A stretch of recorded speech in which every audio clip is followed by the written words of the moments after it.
The Leap-frog. A flea, a grasshopper, and a leap-frog once wanted to see which could jump highest, and they invited the whole world, and everybody else besides who chose to come to see the festival. 3 famous jumpers were they, as everyone would say, when they all met together in the room. "I will give my daughter to him who jumps highest," exclaimed the king, "for it is not so amusing where there is no prize to jump for." The flea was the first to step forward. He had exquisite manners, and bowed to the company on all sides, for he had noble blood, and was, moreover, accustomed to the society of man alone, and that makes a great difference.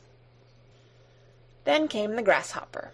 He was considerably heavier, but he was well-mannered, and wore a green uniform, which he had by right of birth.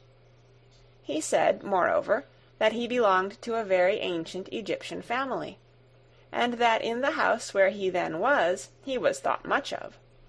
The fact was, he had been just brought out of the fields, and put in a pasteboard house, 3 stories high, all made of court cards, with the coloured side inwards, and doors and windows cut out of the body of the Queen of Hearts.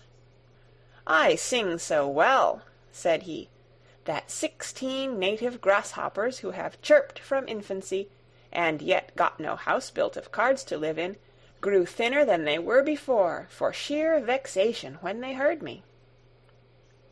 It was thus that the flea and the grasshopper gave an account of themselves, and thought they were quite good enough to marry a princess. The leap-frog said nothing, but people gave it as their opinion that he therefore thought the more, and when the house-dog snuffed at him with his nose, he confessed the leap-frog was of good family. The old councillor, who had had 3 orders given him to make him hold his tongue, asserted that the leap-frog was a prophet, for that one could see on his back if there would be a severe or mild winter, and that was what one could not see even on the back of the man who writes the almanac. "I say nothing, it is true," exclaimed the king, "but I have my own opinion notwithstanding."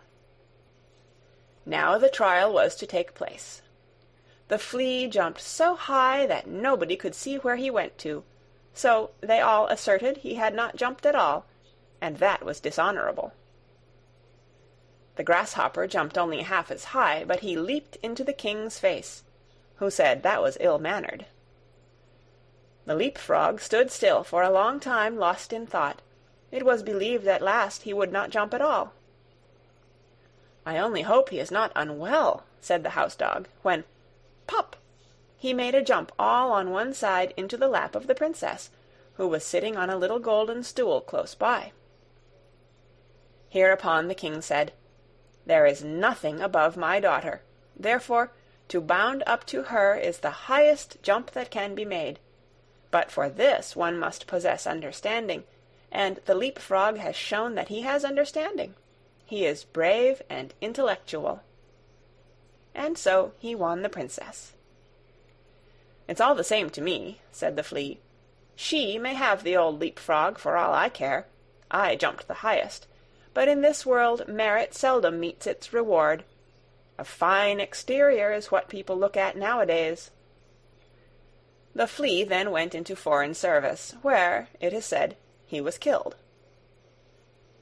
The grasshopper sat without on a green bank, and reflected on worldly things, and he said too, "Yes, a fine exterior is everything. A fine exterior is what people care about." And then he began chirping his peculiar melancholy song, from which we have taken this history, and which may, very possibly, be all untrue, although it does stand here printed in black and white. End of The Leap-frog,